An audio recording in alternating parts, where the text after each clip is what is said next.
Hey Mark, I was listening to Paramore the other day, and it really made me think about the amygdala and the limbic system. You just made those words up, didn't you? What, Paramore? We're the Nevermind the Music podcast, where one musician and one psychologist talk songwriting and the mind, one song at a time. We'll hear everything from Green Day and Outkast to Stevie Wonder and Dua Lipa. And we mostly try to stay on topic. Except for when we don't want to. Nevermind the Music, wherever you get your podcasts. Welcome to hell, motherfucker!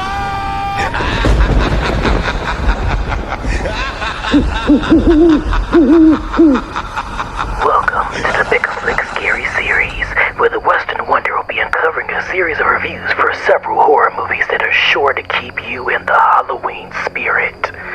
In the review docket, looking for reviews of In a Violent Nature, Late Night with the Devil, and the classic Night of the Living Dead. Keep an eye on the Pic-a-Flic page on Letterboxd for reviews of Long Legs, Strange Darling, Oddity, and an additional title to be covered in November.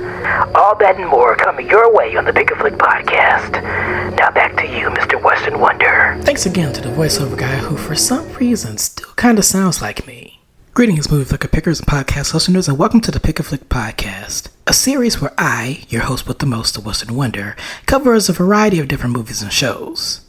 As it is October, we are currently in Halloween season, so throughout the month I'll be putting out some horror-themed reviews, and I couldn't think of an interesting way of kicking things off with this first selection, which is a bit different from the usual horror movie formula of prey being hunted by the hunter.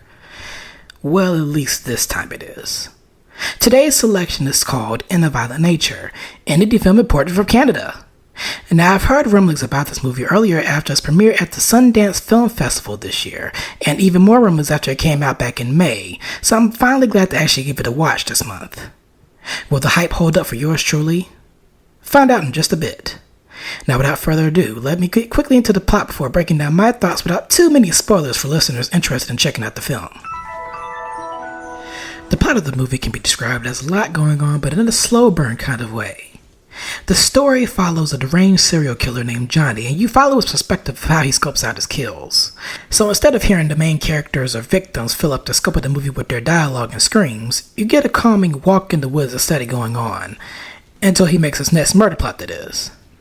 In case you're wondering how Johnny has spawned out of thin air, well, there's a simple explanation for that. Some meddling kid snatch a necklace that's obviously being kept around a nearby pole for a reason, which sets off the killer, and the chase begins from there. Will he complete all of his kills? Will he get his bling back? Find out next time on Serial Killer Z. To start off my thoughts on the movie, I mentioned the positives about it first, starting with Johnny the killer himself. Friday the 13th similarities aside, the killer understood his assignment and did what he had to do. I mean, as would you if you got your chain snatched by some eccentric randoms. With the physical build of Sloth from the Goonies, Johnny's mask kind of reminds me of a variety of different things. The Scarecrow, a mosquito, and a skinned minion head. Don't ask me how I got all three of these things mixed up. I was watching this hella late at night. Unsurprisingly, the visual backdrop of the woods depicted in the movie is extremely beautiful to look at, and the calming sound of nature would be a nice break from a thunderous musical score complementing a horror flick. If it wasn't for Johnny frequently crunching the shit out of the league, so much so that it's a miracle that he's even able to gauge where some of these people are located around his vicinity. And now, we're at the middle of the road section with my next mention, which is the kills themselves. I feel like a large core of it just happens. Usual bloody setup with chainsaws, axes, and other things, etc., etc. However, I would be a terrible liar to not say that I was thoroughly impressed with a particular kill that happens in the film. I'm not going to give it away, but it has something to do with a female yoga fanatic who gets an excruciatingly painful and gory demise. Oh no! I mean, she usually got it the worst. Just when you think it's over, it just keeps getting messier and messier. Definitely the way to do the bloody kills and slashers like these. And now, ladies and gentlemen of the jury, I present to you some of the downsides of the movie. The characters that would have taken up more space if this wasn't from the killer's point of view takes a bit of time getting warmed up to. That is, if Johnny didn't take them out swiftly with his axe and other things. I don't know what it is about these characters, but they're given some god-awful dialogue and direction that makes them unbearable to be around and frustrating to watch when they make stupid decisions that we've seen time and time again. Like, clearly you see this bulbous, sloth-looking figure leering at you, and the best you can do is run at the speed of 10 miles per hour. Shameful, all of them. And speaking of slow, the pacing of the film can get a bit repetitive when you start catching wind of where the plot is going. With the dialogue build, slow walking and the crunchy leans, boom, kill, rinse, wash, repeat. And it's probably not the best outcome considering that this movie is hardly an hour and a half. That's it? That was just a bunch of cheap walk cycles! What a rip! And as for the ending, it's a bit of an underwhelming conclusion, as you would expect something outrageous to happen, but it just doesn't. Not knocking the film for it too much, but I was expecting one more final act of razzle-dazzle from our boy Johnny. Aww. Now, where does this movie hold up on the Pic-a-Flic rating scale? Well, for this month and this month only, instead of popcorn bucket substituting the traditional star rating, I'm replacing the bucket rating with a skull, seeing that it is fitting for Halloween.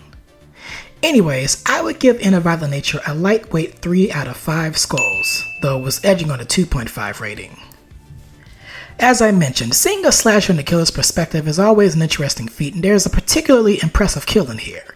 But the film itself is a bit wobbly in parts, with the highs being the adrenaline rush of the kills, as inconsistent as the tone can be, and the lows being the killer's walking segments. However, it's a very stunning look at nature, and for fans of gory horror movies, going back to that one kill that I mentioned earlier, it's pretty doggone good on that front. With the gore itself being what gave the overall rating come up for me in the grand scheme of things. If you like slow burner movies, then I highly recommend you check this out for future viewing in your household. If you enjoyed this review, you'd like to be among the first to get notifications on when new reviews drop. Be sure to subscribe to the pod wherever you listen to said shows. And hey, tell a friend to tell another friend to check out the pod. Also, if you want to follow the show on social media, we can be found on Twitter, Instagram, and TikTok under the username handle at Pic-a-Flic Pod. That is at PICAFLICPOD. If review logging is your thing, then you might be familiar with the service Letterboxd, where you can also find non-audio exclusive reviews I do under the aforementioned Pic-a-Flic Pod username handle. I recently put out a review for the extremely polarizing sequel to Todd Phillips' Joker, so check it out if you're feeling folie à deux. Thank you all for tuning in to yet another review, and I hope you check out the next one. But until then, this is the Western Wonder, and I'm signing out. Peace. Bye, have a great time.